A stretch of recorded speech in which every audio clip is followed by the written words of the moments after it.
శారదాపీఠం ఆధ్వర్యంలో హైదరాబాద్లో దాదాపు 16 దేవాలయాలు నడుస్తున్నాయి.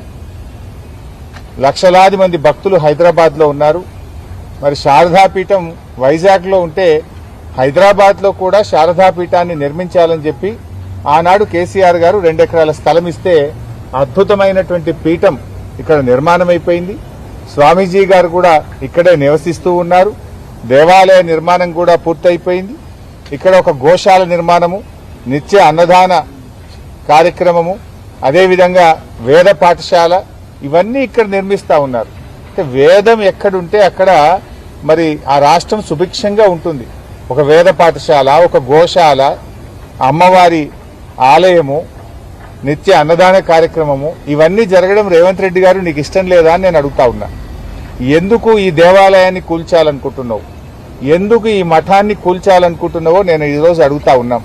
అంటే కేసీఆర్ గారు ఆనవాళ్లు మారుస్తా అంటే కేసీఆర్ గారు కట్టిన గుళ్ళు కూలుస్తావు, కేసీఆర్ గారు హయాంలో నిర్మించిన మఠాలను కూడా కూల్చడమేనా నువ్వు ఆనవాళ్లు మార్చడం అంటే? నువ్వు ఏం చేయదలుచుకున్నావు?